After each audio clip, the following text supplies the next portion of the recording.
क्या आपने कभी सोचा है कि एक समय ऐसा भी आया था जब पृथ्वी ने अन्न देना ही बंद कर दिया था, जब अधर्म से कांपी पृथ्वी। महाराज पृथु की रहस्यमयी कथा।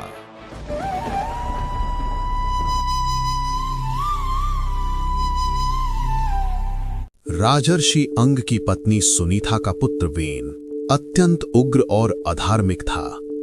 वो प्रजा को अकारण ही कष्ट देता रहता था।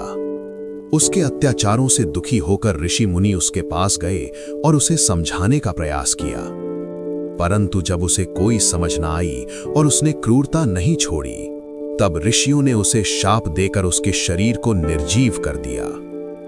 अपने पुत्र की मृत्यु से सुनीता अत्यंत दुखी हुई। उसने उसके निर्जीव शरीर को सुरक्षित रख लिया।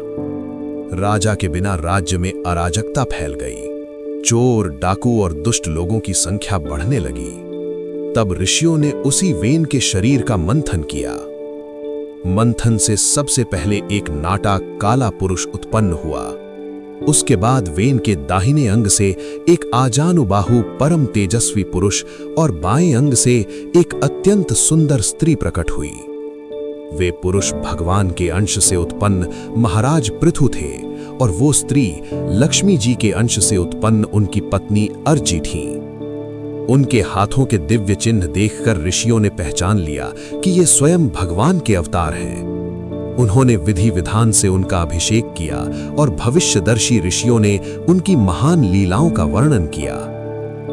जब अधर्म बढ़ता है तब धरती पर भुखमरी, महामारी और अकाल छा जाता है। राजा वेन के समय भी ऐसा ही हुआ। बीज उगना बंद हो गए, वृक्षों पर फल नहीं लगते थे और वर्षा भी समय पर नहीं होती थी। पृथु के राज्य में भी प्रारंभ में यही स्थिति बनी रही। महाराज पृथु ने देखा कि पृथ्वी अन्न को अपने भीतर छिपा रही है। न तो अंकुर निकलते हैं और न ही अन्न उत्पन्न होता है। ये देखकर वे अत्यंत क्रोधित हुए और पृथ्वी को दंड देने के लिए धनुष बाण उठाया। जब भूदेवी ने पृथु को क्रोधित देखा तो वो भयभीत होकर भागने लगी, परंतु पृथु के एक छत्र राज्य से वो कहीं बच नहीं सकी। अंततः वो गौ का रूप धारण कर उनके सामने उपस्थित हुई।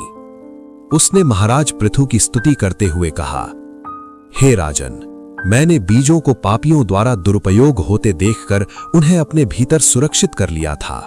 अब वे मेरे भीतर नष्ट हो चुके हैं, अतः कोई अन्य उपाय करना होगा। पृथ्वी की सलाह से महाराज पृथु ने गौ रूपी पृथ्वी को दुहा। इससे अनेक प्रकार के अन्न और औषधियां उत्पन्न हुई। उन्होंने ऊंची नीची भूमि को समतल कराया जिससे कृषि बढ़े। उन्होंने नगर और गांव बसाकर प्रजा का कल्याण किया। महाराज पृथु परम धर्मात्मा, भगवत भक्त और न्यायप्रिय राजा थे। उन्होंने अनेक यज्ञ किए।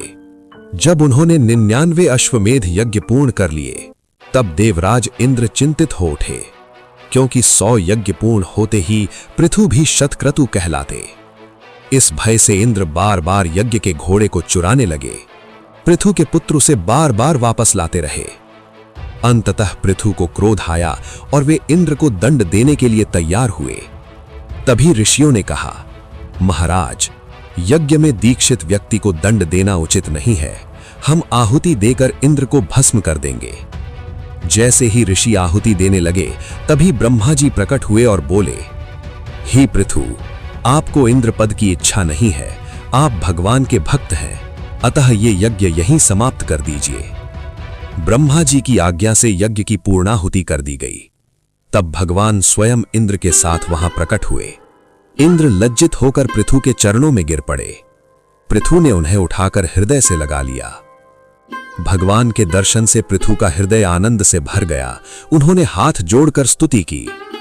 भगवान ने प्रसन्न होकर वर मांगने को कहा। तब पृथु बोले, हे प्रभु, मुझे ऐसा कोई भोग नहीं चाहिए जहां आपके चरणों का अमृत ना हो। मुझे हजारों कान मिले जिससे मैं आपकी लीलाओं का रस निरंतर सुन सकूं। भगवान ने उन्हें भक्ति का वरदान देकर प्रस्थान किया। एक बार प्रयागराज में महाराज पृथु एक विशाल यज्ञ कर रहे थे। वहां देवता, ऋषि, ब्राह्मण और प्रजा उपस्थित थे। उन्होंने प्रजा को उपदेश देते हुए कहा, जो राजा प्रजा से कर तो लेता है परंतु उसे धर्म और आध्यात्मिक मार्ग नहीं दिखाता, वो प्रजा के पापों का भागी बनता है।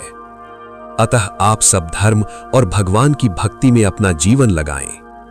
तभी आकाश से 4 दिव्य तेजस्वी पुरुष प्रकट हुए। वे सनकादि कुमार थे। महाराज पृथु ने उनका आदर किया और पूछा, जीव का वास्तविक कल्याण किस में है? सनकादि कुमारों ने उन्हें पराभक्ति का उपदेश दिया और फिर अंतर्ध्यान हो गए। इसके बाद महाराज पृथु वर्षों तक भक्ति और प्रजा सेवा में लगे रहे। अंत में सनकादि के उपदेश के अनुसार उन्होंने ध्यान में लीन होकर शरीर का त्याग कर दिया। ये देखकर उनकी पतिव्रता पत्नी अर्ची ने चिता सजाई और पति के साथ सती हो गई। आकाश से देवताओं ने पुष्प वर्षा की, गंधर्वों ने वाद्य बजाए और दोनों दिव्य आत्माएं सदा के लिए भगवान के सानिध्य में पहुंच गईं। धर्म, भक्ति और प्रजा सेवा, यही एक आदर्श राजा का सच्चा मार्ग है और यही मार्ग अंततः परम आनंद की ओर ले जाता है। यदि धर्म की ये दिव्य कथाएं आपके हृदय को स्पर्श करती हैं, यदि आप चाहते हैं कि सनातन की ये ज्योति हर घर में प्रज्वलित हो, तो इस पावन यात्रा का हिस्सा बनिए।